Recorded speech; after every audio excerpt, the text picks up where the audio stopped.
Welcome to our webinars. These are sponsored by Tin Lizzie, and I'm Denise Applegate-Schober. I'm excited to be the trainer to do these webinars. I enjoy teaching, and I'm glad I can bring it to you. This webinar is on the Quilt Magician, and we're going to show you some of the ways to get started with your Quilt Magician. Different steps. We'll walk you through some of the menus with your Quilt Magician. We'll talk a little bit about the machine and the layout of the quilt, because if we don't have our quilt on the frame when we start straight and all of that, then we might have a bad day, and we don't want to start out having a bad day. We want to start out having a good day and loving what we're doing on our quilt frame. So we're going to get the most out of our Quilt Magician. We're going to talk about loading and how I load. I'm going to walk you through that, and I'm glad you didn't miss this class. So I use leaders on my frame. I have backing attached to the leaders. I have a leader on my take-up rail and a leader on my backing rail. Those two leaders also are used with either straight pins, a zipper, or maybe red snappers. That's how I attach everything to my frame. So leaders and then the backing. Everything else on my frame floats. My top floats, my batting floats. They're basted together with the basting stitch on my Tin Lizzie Ansley ESP. I have a basting stitch, and I have channel locks, horizontal and vertical. So that's really important to know because I use those. Now if you don't have channel locks or a basting stitch, you might want to use a water-soluble bobbin thread to be able to baste, and then it just washes away. So the H and the V on my screen are my channel locks, horizontal and vertical. So a couple different ways we can do this. Before I had the ESP, I didn't have channel locks. So I used my machine pushing directly against the take-up rail, which allowed me to move my machine back and forth and have the ability to have a straight line. So if you look at my machine right now, if I didn't have the channel locks, if I brought my machine forward and then pushed it all the way back till it stops, it's now running against the take-up rail, and that allows me to stitch a straight line. Now what I do with that straight line is also extremely important. I take the straight line and I baste my batting and my backing together, and then I line my quilt top up to that straight basting line, and that way I'm ensured that I'm going to stay straight on the frame. I also find the center of my backing. So if you look at this and think of it as your quilt, or really the backing of your quilt, I have a center point and then I have the edges. It's always bigger than my quilt, so my bungees don't hit my machine, has some workspace that I will be able to work in. So I'm going to find center of the backing, center of the batting, and center of the top. When I do that, then I place that on my frame center. And I have a center mark on both sides of my leader so that I can see where that center is when I put everything on the frame. I baste along the sides as I quilt.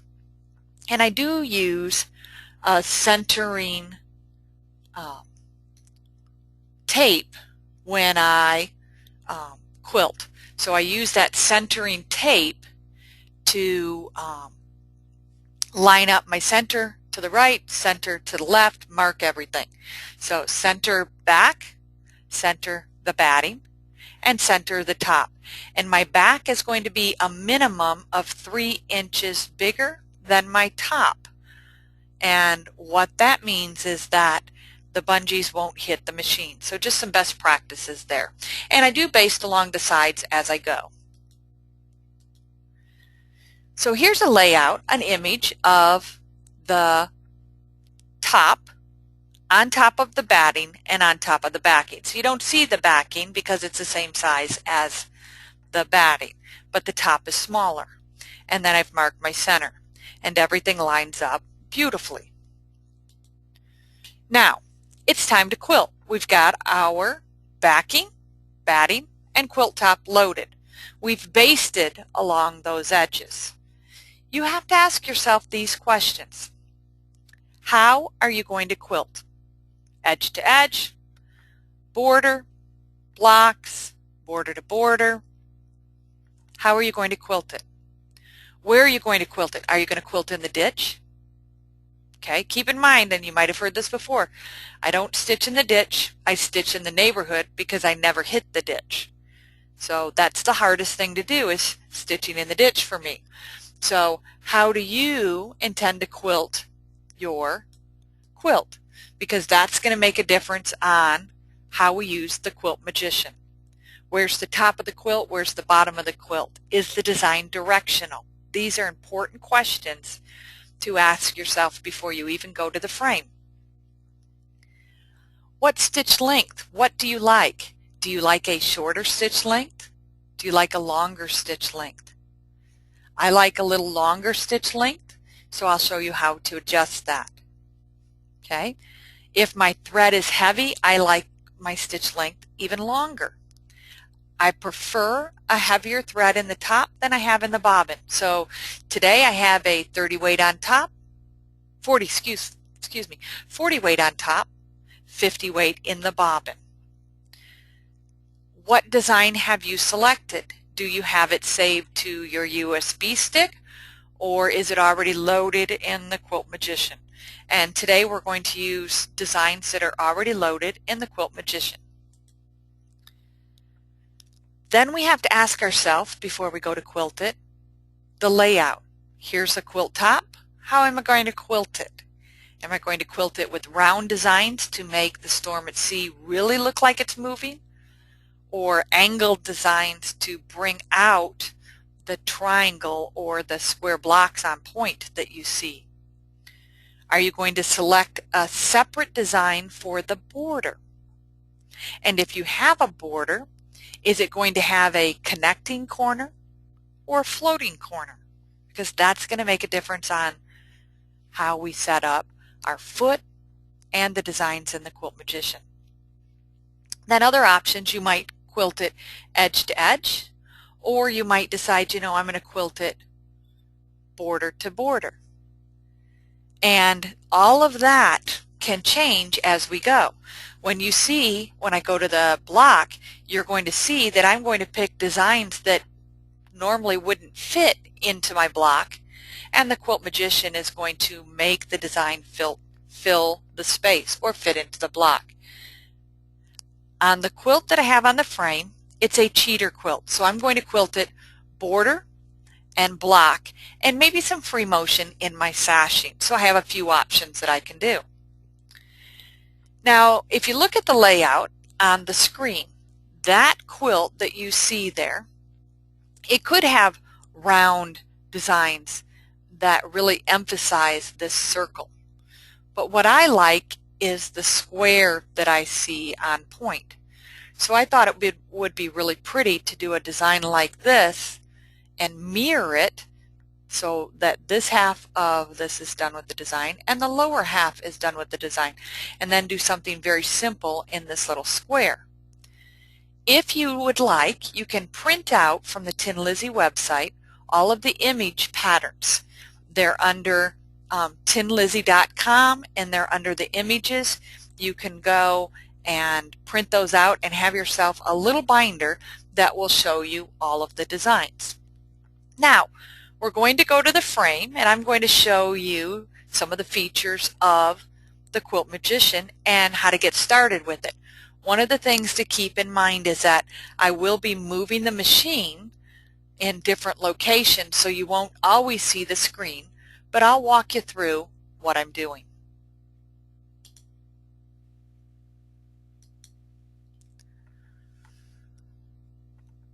So right now, this is the panel that I'm going to do, and you can see that it has various blocks. There's 7 blocks total, and what I'm going to do is I'm actually going to show you how to lay out the entire unit and save it as a layout. So the very first thing we need to do is we need to tell the Quilt Magician our quilting space. So if we go to the home, let's close this a moment. If we go to the home, you can see that the set quilting area is grayed out. So it wants us to set the quilting area. So before we can do anything, we need to do that. Now the quilting area is really your frame space. So I'm going to do part of my frame space just for our class today. So the first thing it says is move your machine back to the back far left position and push the add button. And the add button is the plus on the screen. So I'm going to move it over here again so you can see this. And it says move your machine to the front right button and press the add button. So I'm going to move it all the way over here and I press the add button.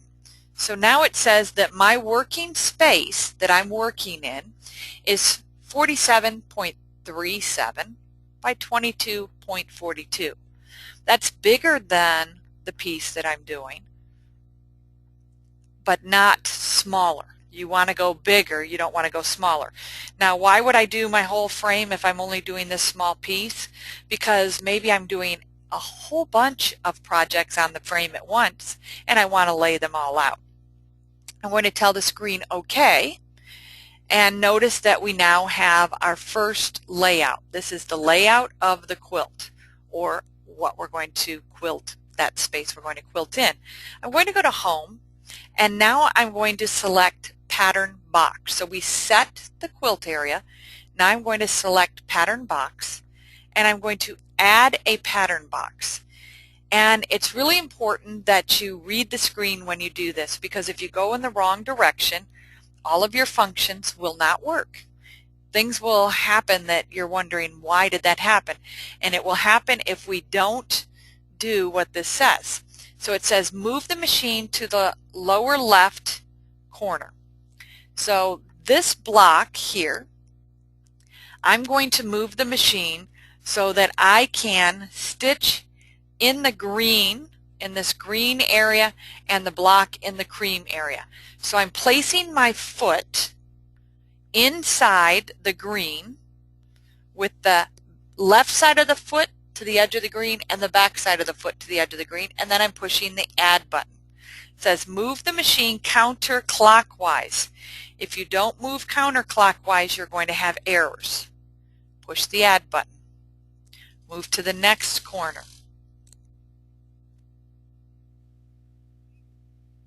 Push the add button. That's the third corner. Okay, so push the add button.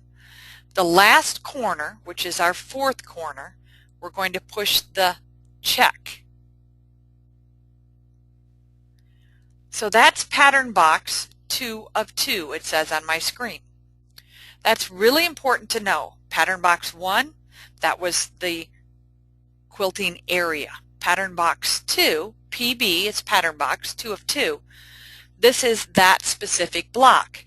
Now I'm going to go to the home and I'm going to add a pattern, and I'm going to close by just clicking the plus on the left hand side. I'm going to go all the way to the bottom, and I don't need triangles. Oop.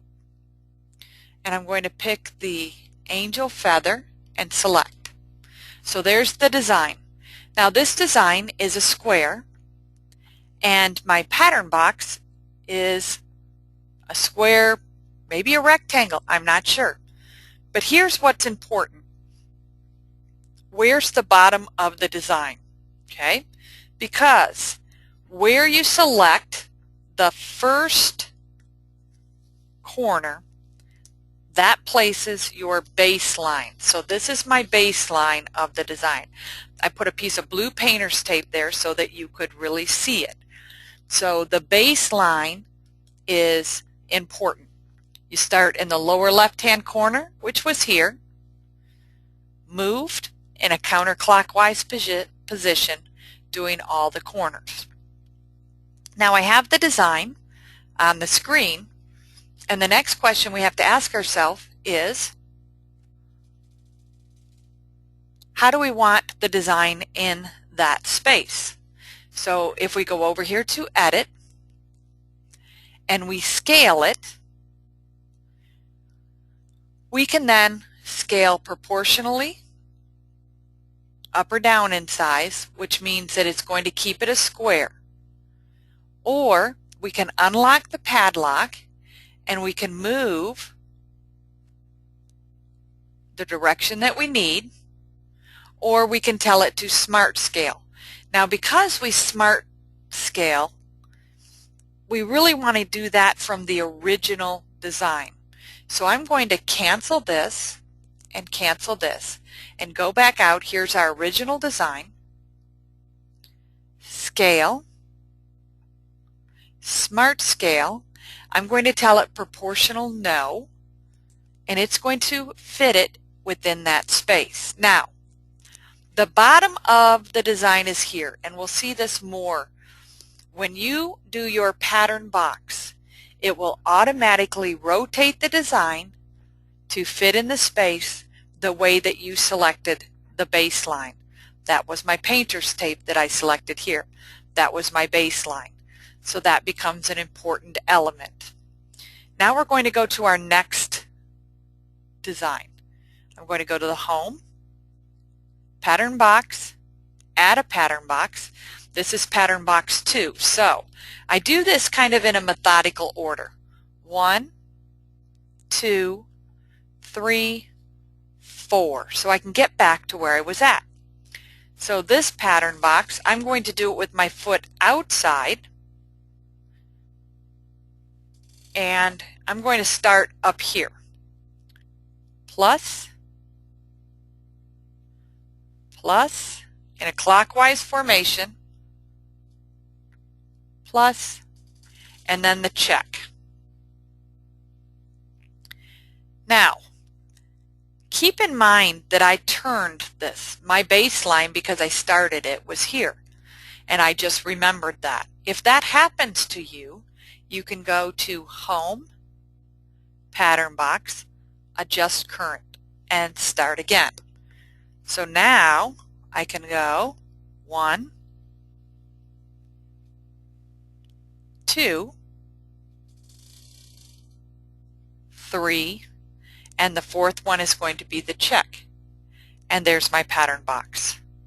In this space, I'm just going to stitch around it. I'm going to echo quilt around the design. I think if I do too much in this space, it's going to take away from the little pine cone. So that's pattern box 3 of 3. Let's go to the Home. Let's set a pattern box, and let's do the little chickadees. Add a pattern box. This time, I would like my needle to be positioned right in the corner of the quilt block. And I can move the blue tape because I think we have an understanding, hopefully, of what that baseline is. Very important element. Plus, plus, plus, and the last corner, which is our fourth corner, check. There's our fourth box.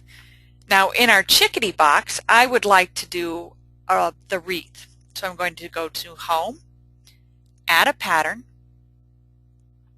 I'm going to go up to Blocks, and it is called Colonial Wreath. Select. Notice that the wreath is a square and the pattern box is a rectangle. If we were to go to Edit and tell it to scale, smart scale, proportional yes, it's going to center the design. You see how it's going to scale the design, excuse me, as a square. Now you have a couple options here. You can go over here and you could say, well, I want to move it, and you can move it yourself and click yes. You can go to Home and add another pattern on each side if you wanted to, so you could add a pattern. You can also auto center. So under the little tablet here, if I click auto center, it will auto center it. Maybe I want it a little lower because something specific is in that square. So you have a few options there. Okay. Now let's just say I decided, well, I don't really like it centered, so I'd like to change it. I need to remove it, tell it yes, bring it back in again, add a pattern, colonial wreath, select, edit, scale, smart scale, and this time I'm going to tell it no.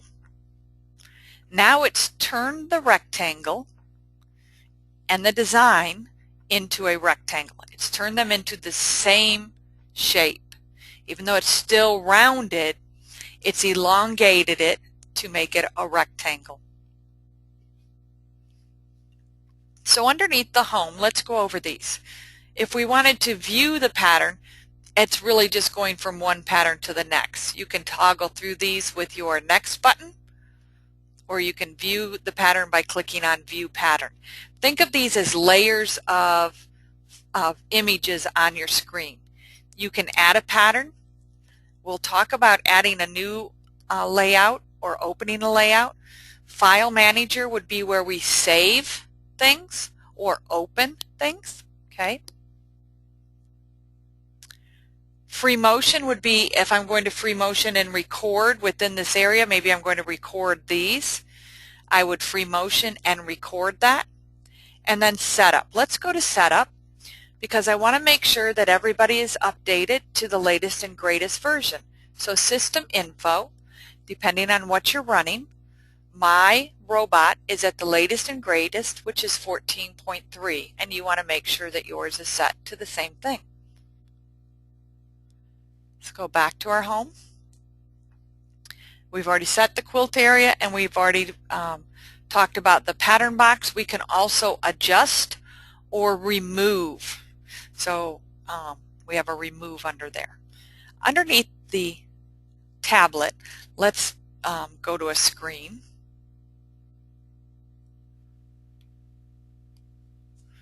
We'll add another pattern just so you can see.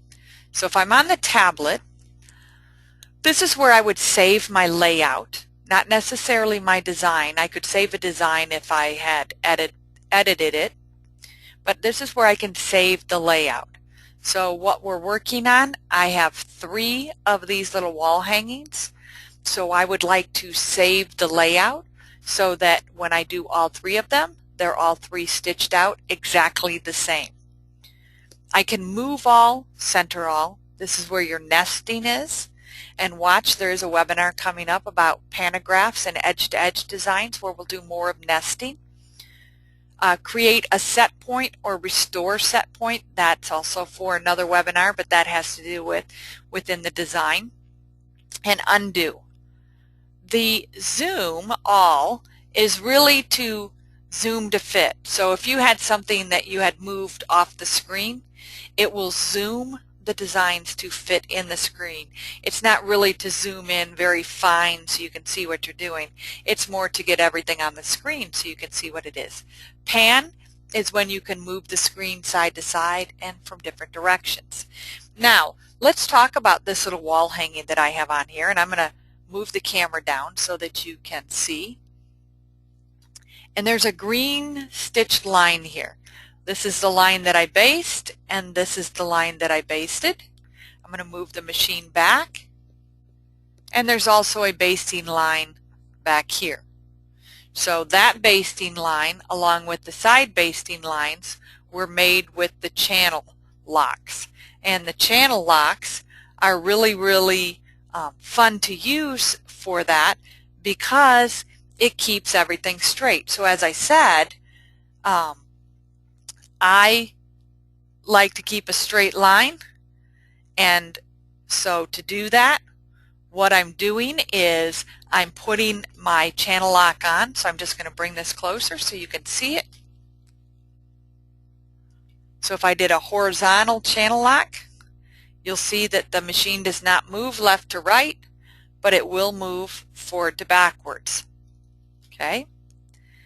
If I touch the V and forget to touch the H, the machine will not move anywhere. So I need to move the H, and now the machine will move from left to right. If you forget to shut those off, if you have that locked on and you forget to shut it off, after 100 seconds, your machine will actually time out and shut those off for you.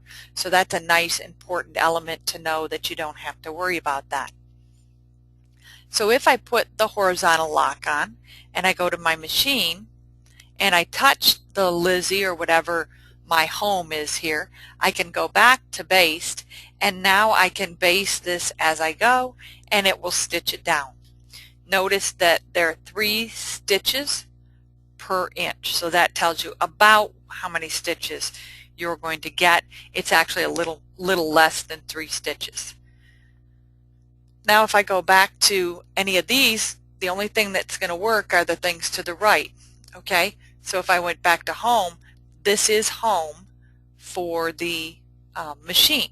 If I want to go to the robotics, I'm going to touch the robotics and fit it in there. Now if I wanted to do this wreath, we're going to do 2 things. If I wanted to do this wreath all the way across this quilt and see what it looked like, I could repeat it.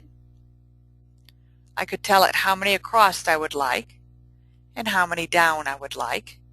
Tell it OK. We'll come back to the spacing up and across and see what it looks like. So I can see there that I have too many down but enough across. My little red line is here. So I'm going to go back to repeat and change that. I'd like 3 down, and now it's going to fit within that space better. Do you see how it's zoomed to fit? It filled the screen with the size that it could within that space. Now if I go to Edit, Scale, Smart Scale,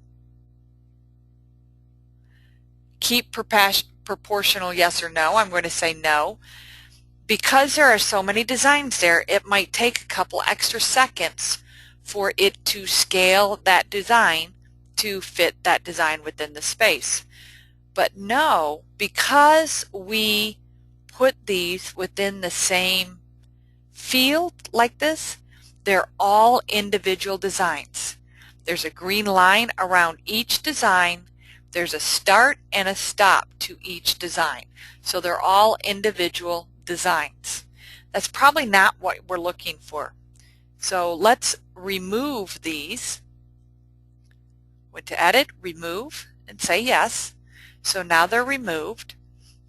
And let's say if I decided that I wanted to make this quilt into an edge-to-edge design. I have my layout, but I don't have my pattern box. So I'm going to add a pattern box, and I'm going to go to the full size of the quilt. Not my quilting space, but of the quilt.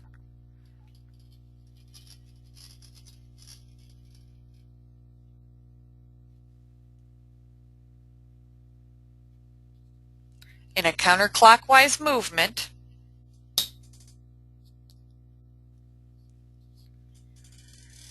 and if I was doing edge to edge, I would go off of the quilt. I wouldn't quilt right to the edge.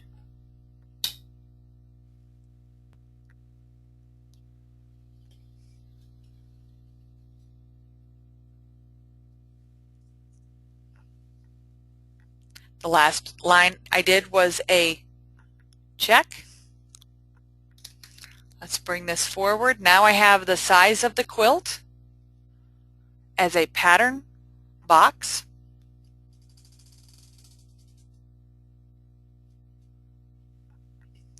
Let's go to Design, add a pattern. This time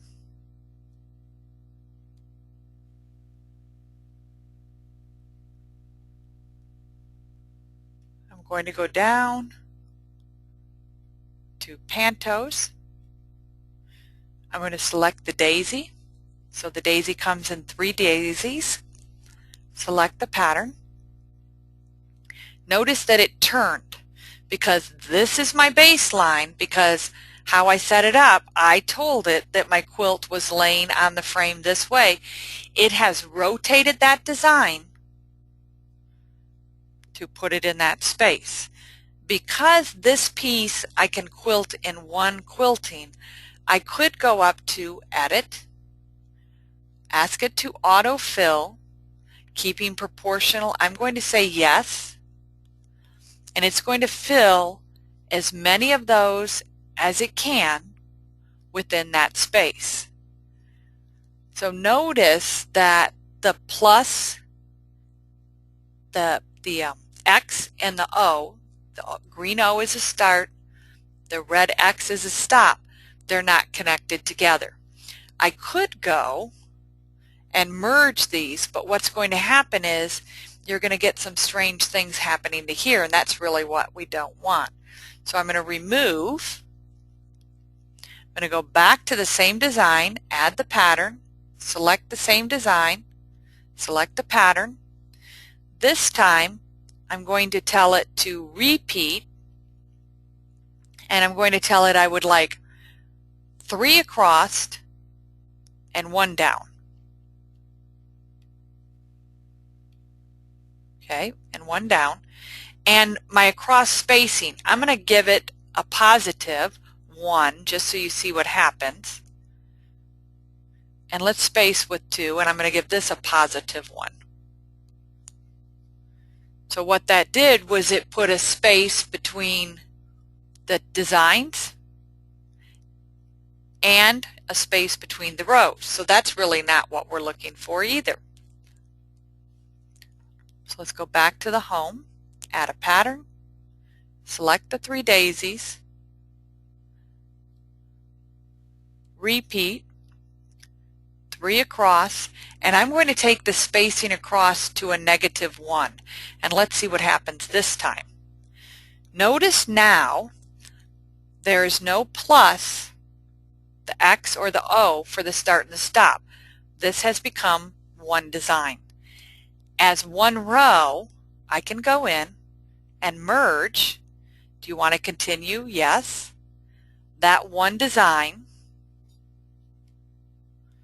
And look what happens. So merge doesn't always do what we want it to do. So be very careful with that. Okay?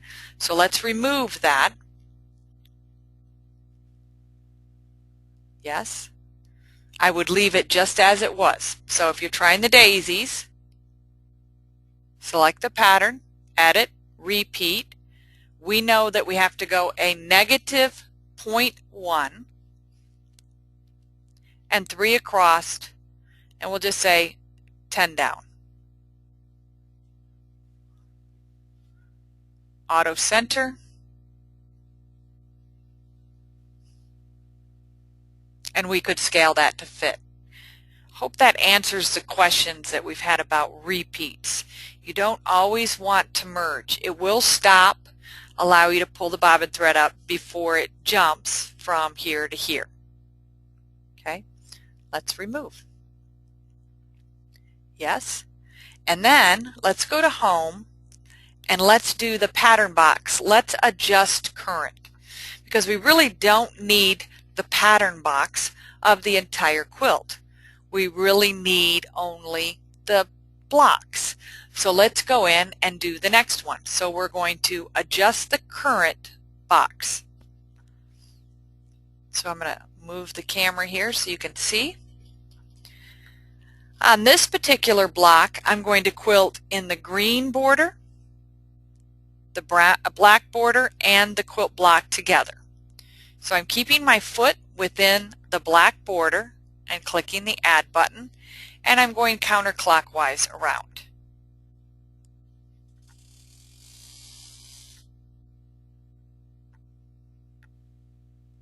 And the last point, I need to be sure to click the check. There's my 5th box. So I have the entire quilting areas, 1, 2, for this one, 2. Then I have the pine cone is number 3, the chickadees is number 4, and the large center is number 5. And then also notice this is my center marking on my leader. I talked about that my leader is marked for my center, and that's the center mark for the leader. Now let's figure out what design we might want to put within that space.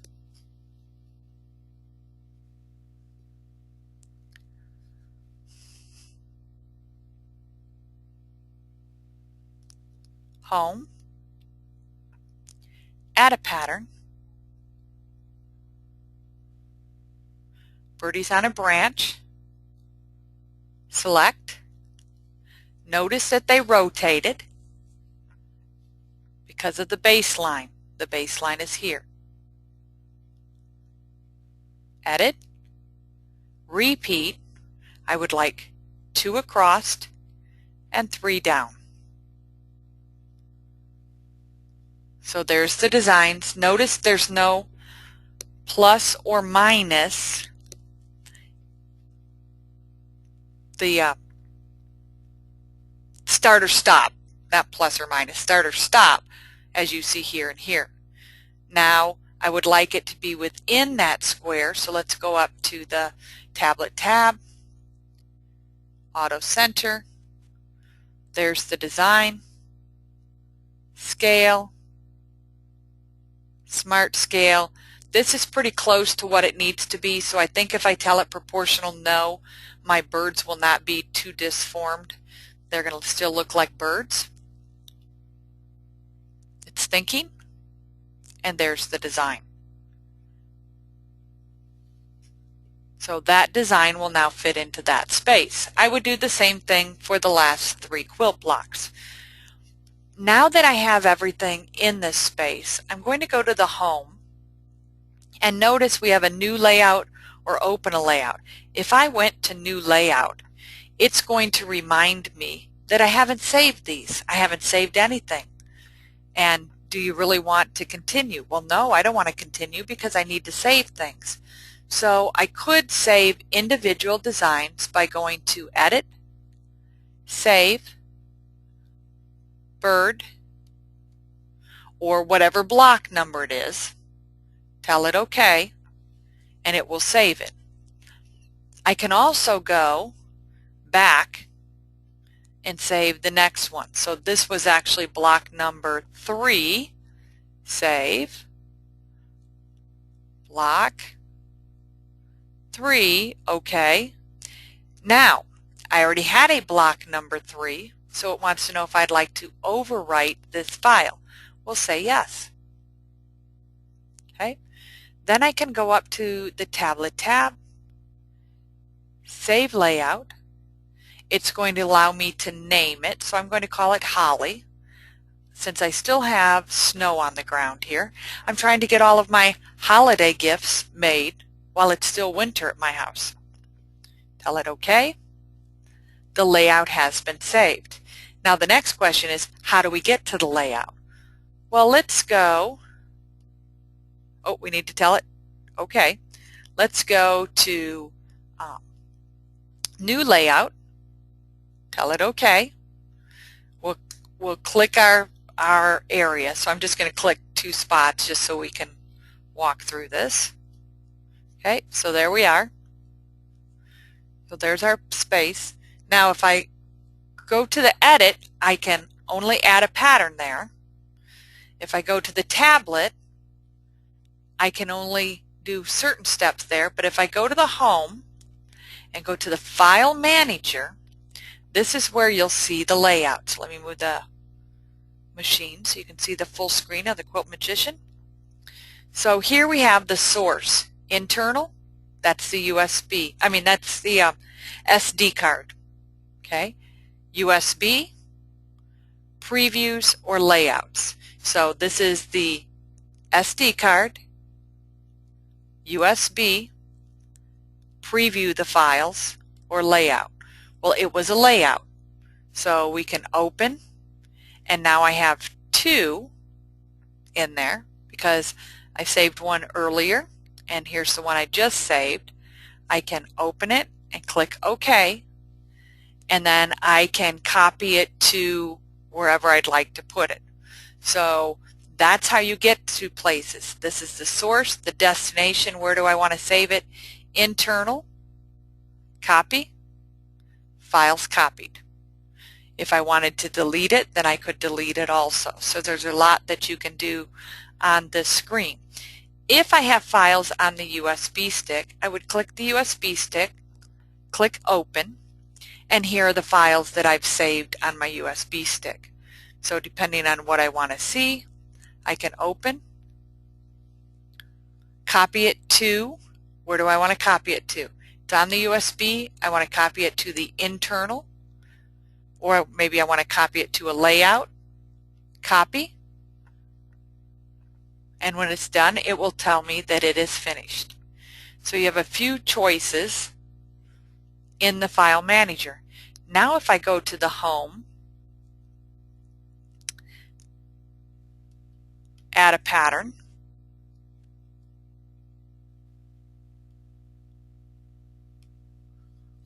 okay, so there's our pattern. We could seed it in that space, manipulate it. We can go to edit and rotate it by degree, 1 degree at a time. So I could say I want to do it by degree, and I'd like to do it 1 degree, and I'd like it counterclockwise. Tell it OK, and it just rotated that design 1 degree. Also under edit, I can move it as you saw earlier and tell it OK. You can also move it by dragging it and tell it OK. Let's scale it to fit into the space. So there it is in the space. Let's go over to the tab, Auto Center, Scale. Now I just would like to stretch it to fit here and here. Okay, so you might have to think about how to do that. Is that this way? Nope, wrong way. Okay, it's this way. So now I can skew it to fit in that space once I unlock it, or do the Smart Scale. All right, I'm going to pause here to see what questions we have. But there are some of the features that I wanted to go over. I've got a few more to do with you.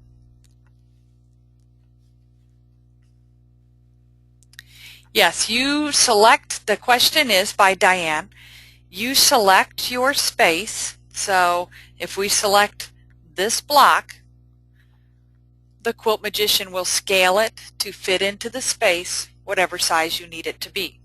So it takes care of that. The most important element is the baseline, so that it will turn it and you can get back to your space.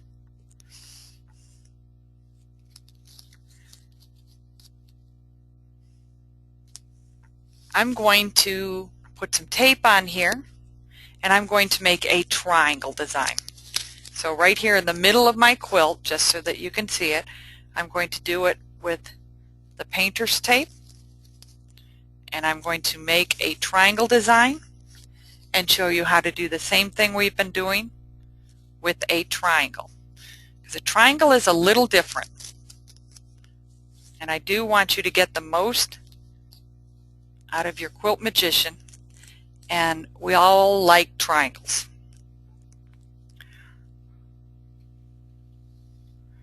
So the next thing we're going to do is we need to go back to our quilt area, because the quilt area that I did was very small. So I'm going to come to the upper left of my space and the lower left, making sure that my triangle is inside of that area. Tells me what size it made. Once I tell it OK, that has disappeared. You see the design on the screen. I'm now going to do a pattern box that is a triangle. So where's our baseline? Where's the bottom of our triangle? I'm going to say it's down here. Okay, so Home, Pattern Box, add a pattern box. 1, moving counterclockwise. 2, notice on the screen it's making my triangle. This is my last point I have to place, so I'm going to touch the check, and there's our triangle. Now let's see what happens when we add a square design into the triangle. Home, Add, the same design that we had. Square, circle, it's going to do the same thing. There's our design. Edit, Smart Scale. We'll say proportional no. And oh, look what happened. So that really isn't what we wanted. So let's remove. And let's go to Add New Pattern.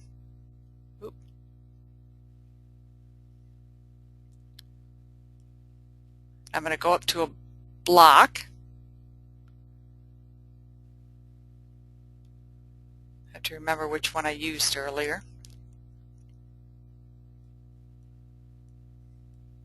Colonial Wreath.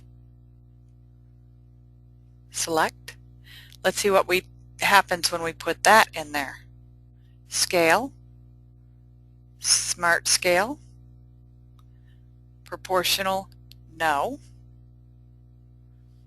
It still remained a square, meaning that it's a wreath within a square. It cannot turn that into a triangle. So you want to keep that in mind. So if you're putting a square design in a triangle, it's not going to do probably what you're looking. What you want to do, let's remove that, is go to the Home, Add a Pattern, and let's go down to the triangles.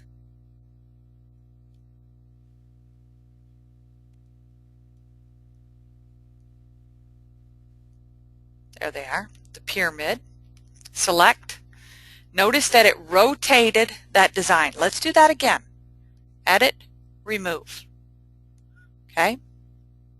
Home, Add a Pattern. Here's our triangle. Look at the position that it's in. Select. It automatically rotates it. That's why we select our pattern box. Smart Scale. Proportional, yes. Makes it small. Let's see what happens when we tell it proportional, no. Home, Pattern, select, Scale, Smart, no. Notice the difference. So it will keep the proportions, all three sides being equal if they began equal. So now we have lots of questions coming in, which is good.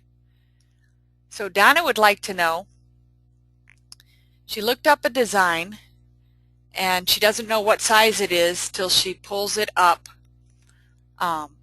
on the screen, and it could be tiny or it could be huge, and that's correct. The design itself is just a line drawing. There are no stitches to the design, so the design size doesn't matter because the Quilt Magician is really a GPS for your sewing machine. It's going to make sure the machine goes to where it needs to go. Now, density-wise, if you pull up a pattern box, you're going to see the density get less or more, but the size is going to vary because it's going to make it the size it needs to be for within the space. Now, keep in mind, on your screen, these little grid marks, those are 1/4 of an inch. So that will help you a little bit to know, well, what size is the design, how big is that? Because when I look at this oval opening is 1, 2, 3, 4, 5, 6/4 inches. So I know that to be a certain amount because there's 4/4 in 1 inch plus 2, that's 1.5 inches that little opening would be. There is software out there, a couple of you are asking about that, where you could pull the designs in and make templates and things like that. And there are lots of different ones to choose from. So you have, a few options that you can do when it comes to trying to figure out size and things like that. But you might want to download that image file from the Tin Lizzie site that will help you with looking at all the designs you have also.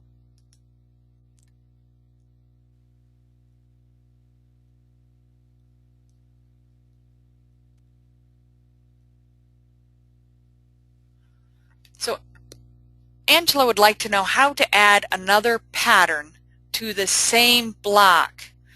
You'd have to do that within your pattern box. So if I went back, let's open a layout. Let's open the holly. That's fine. We don't need to keep. Okay. It said to move my machine to the home position.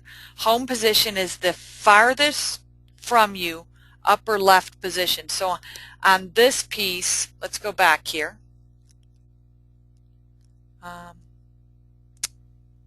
Open quilt layout. It says this will erase all current layouts, which is fine. We've already saved the ones. Move your machine to the home location on your table. And the home location is the farther left point. So if I move it way over there to the farthest left point, that's home. Okay, so now that resets your X and Y's. So now when I'm here, okay, I can then say I would like to open, add a pattern. Let's add this pattern. And then let's add another pattern. Okay, so now I have two patterns. They're right on top of each other. I'm going to move one of them. It will move in the order I placed them. So this is the first pattern I placed. This is the second pattern I place. So I automatically received the first pattern that I was doing. So I can tell that okay, and now I can click on the next one, or I can tell it next. There it goes. So you're just placing them in the same field at the same time.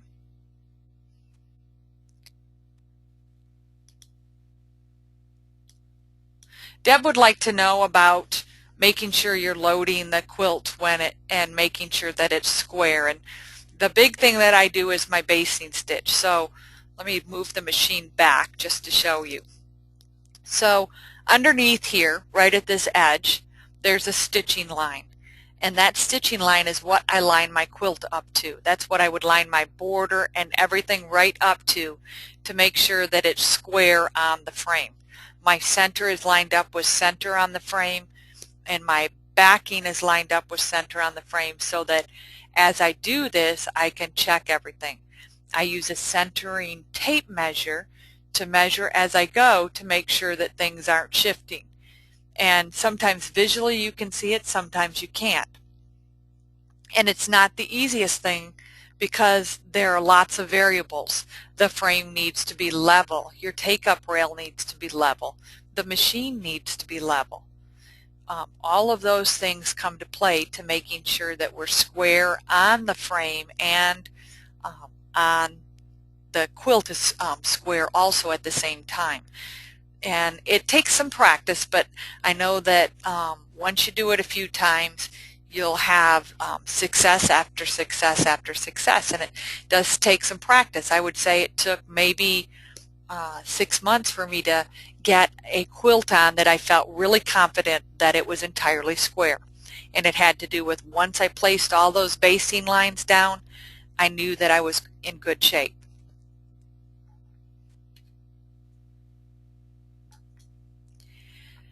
So foot placements, the question is about foot placement. So if I'm stitching in this block, only in the tan area, my foot, when I line up my point, is going to be inside that tan area. If I'm stitching where I want to stitch in the ditch, or what I do is stitch in the neighborhood because I never hit the ditch, a straight line, my needle position is going to be where my seam is, or where the colors meet, so that I can get it exactly where I need to. So the position of your foot and the position of the needle become very important when you're doing placement. So Deb's asking about the keeping it straight. Yes, I based the top and the backing and the batting together. I do that with the horizontal lock and the basting, or when I didn't have a basting stitch, I used a water-soluble bobbin thread, and then I line my quilt top up to that line. Now, I can be really precise because I can actually go from center to the right when I'm stitching that top down, and then center to the left, making sure that I'm not pushing the quilt from one direction to the other. I'm pushing it from the center out. Also, making sure that this foot height is not moving the fabric. If the fabric moves like this with my machine and my foot, that's not good. So you want to make sure that foot height is floating just above all your fabric, making it a good experience.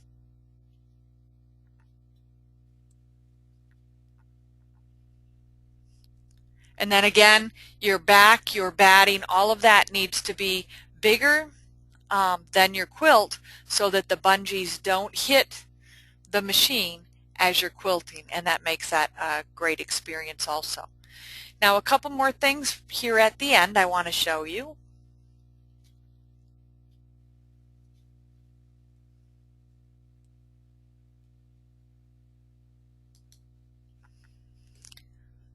Underneath here, you also have a Properties tab, and the Properties tab is really not anything that you're going to use every day, but if you were doing a quilt that had the same block and you knew exactly where your block was going to start every single time on that same block, this is probably the most important part of the properties, is that you could move that start point. So you could literally set up one block and then move the start point for each of the next blocks, meaning move the whole block. For me, I like to set my pattern box. I like to set that. I know that it's going to go in there and I don't have to worry about it. For me, the move the start point is a guessing game, and a couple people have asked what the Properties tab down there is for and how do I use that. So really you don't need to be concerned about that too much. So we've gone over the edit. You do have needle up down right here on your screen. You have your stitch button. I don't ever use this hardly. I use this button, but this is your needle up down if you needed to jog and take one stitch, so I do use that. I use both my channel locks. I also change my stitch according to what I'm doing, so it might be 10, it might be 12. Click OK and I'm good to go. Make sure the green is lit for you to be able to stitch. Unless you're air recording something, you probably always want to be stitching. And here's how you can get your machine to stitch if you didn't know that. Then under your machine, you have a few things to choose from. Your lighting, so you can change your lighting from regular lighting to black lighting to full light, and you can change the dimness. You do have a calculator in here, so that's right at your fingertips if you need to calculate, well, how many do I need to fit into that space? I know that this space is this size and I made the design and it's this size, so you have a calculator right at your fingertips. And then home for your machine is here. So again, if I wanted to go and baste down, there's my basting. Then if I want to go back to robotics, here's my robotics, and I'm ready to quilt. So now I have 3 of these little door hangers I need to do, and you have lots of quilting that you've learned about today. So as always, happy quilting and enjoy your Tin Lizzie with your Quilt Magician.